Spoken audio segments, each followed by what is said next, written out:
When that woman threw scalding coffee at my wife's face, the whole cabin froze. You could smell the burnt bitterness in the air mixed with disbelief. And no one, not even she, knew that the man sitting quietly beside that drama queen she mocked happened to own 62 airports, including the one we were about to land in. I wasn't planning on teaching anyone a lesson that day. I was just a husband on a flight home heading back to Willow Ridge after a business trip, ready to sit through another HOA meeting where neighbors argued about mailbox colors and lawn height.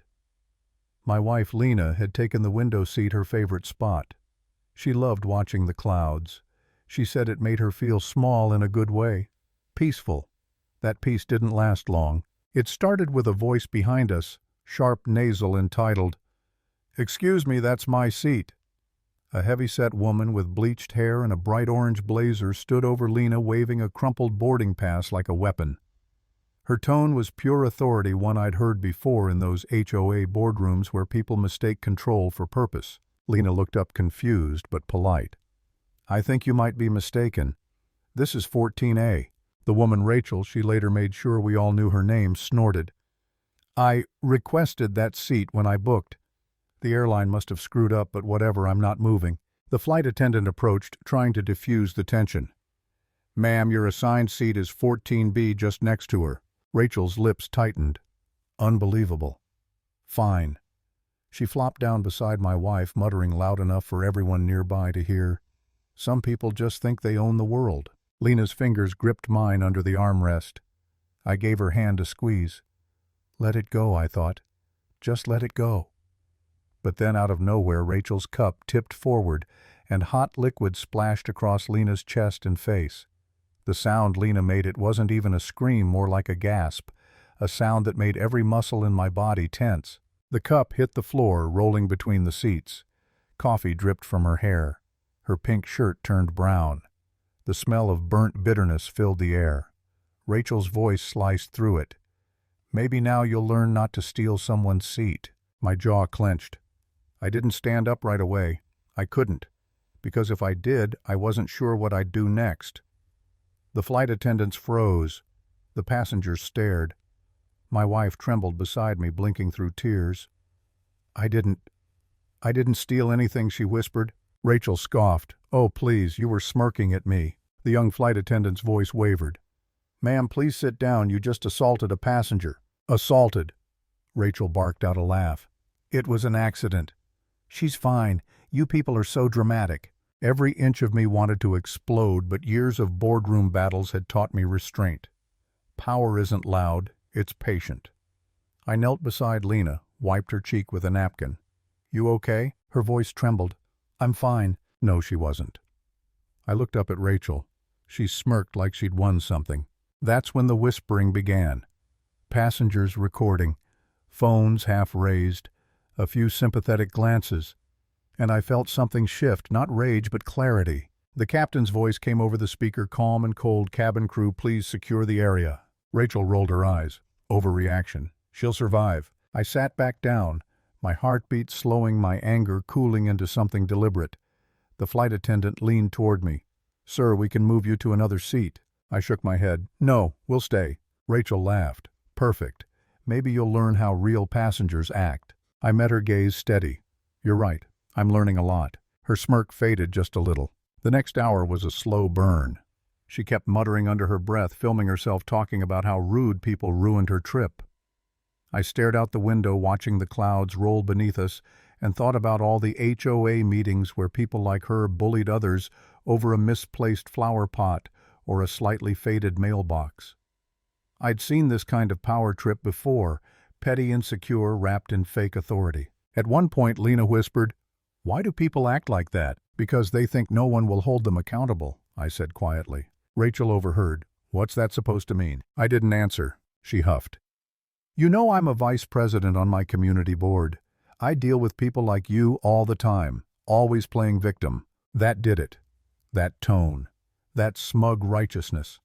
I'd heard it from every HOA tyrant who ever thought a title meant decency was optional. But I stayed calm. Not because she deserved it, but because I was already planning. When she demanded wine later, the attendant refused. "Per captain's instruction, ma'am, alcohol service is suspended for you." Rachel's face turned crimson. What? This is discrimination. I'll be contacting airport management the second we land. Someone's getting fired for this. I turned to her, voice low even. You should do that. Ask for the owner directly. She blinked, thrown off, then smirked again. Oh, I will. Good, I said. He'll want to hear everything. Her confidence wavered for the first time. She didn't understand why. As the plane began its descent, Lena leaned in. Are you really going to let this go? I stared out the window. Let it go, no. But I'll handle it quietly. You're planning something. I smiled faintly. I just believe people like her eventually meet themselves at the end of the runway. The city appeared below, small and orderly, just like the world I built. 62 airports, thousands of employees, every flight, every gate, every inch of runway connected back to me. And now one entitled woman had chosen the wrong airspace to misbehave in. The wheels hit the tarmac with a heavy thud. The cabin stirred. Rachel jumped up before the seatbelt light even blinked off, muttering about unprofessional staff. The flight attendant stopped her. Ma'am, please remain seated until the gate. Oh, relax, she spat. You've done enough damage already. When the plane stopped, we waited. I wasn't in a hurry. Power doesn't rush. It arrives. Rachel shoved past others into the aisle, still talking. But when she reached the exit, a calm voice stopped her. Ms. Conley, Airport Management would like to speak with you before you leave. She frowned. Excuse me, I have a connecting flight. I'm afraid this is mandatory, ma'am. What for? You'll need to speak with Airport Management. Her glare darted toward us. You think you can get me in trouble? Oh, this is rich. I'll be speaking to your supervisor, whoever that is. I met her eyes. You will. 2 security officers and a woman in a navy suit approached her, badge gleaming. Ms. Conley, I'm with the airport PR department. Could you come with us, please? Rachel crossed her arms. Finally, someone competent. I was just about to file a complaint. The woman smiled politely. Of course, let's step over here. They guided her a few steps away from the jet bridge. Passengers stopped pretending to check phones while recording the scene. The whispers spread fast. Everyone knew what this was about. As Lena and I stepped out, the PR manager turned to us. Mr. Cole, Mrs. Cole. She nodded respectfully. Rachel's head whipped around. Wait, you know them? I slipped a folded report into the manager's hand. Add this to her file. Rachel's face paled. Her file? What are you talking about? The manager cleared her throat. Ms. Conley, after reviewing reports from both crew and passengers, this incident will be escalated to Airport Conduct Review. For your awareness, this airport operates under the Cole Aviation Group. Rachel blinked. Cole, what? I don't care who runs this place. I want the owner. I stepped forward, my voice calm. You're looking at him.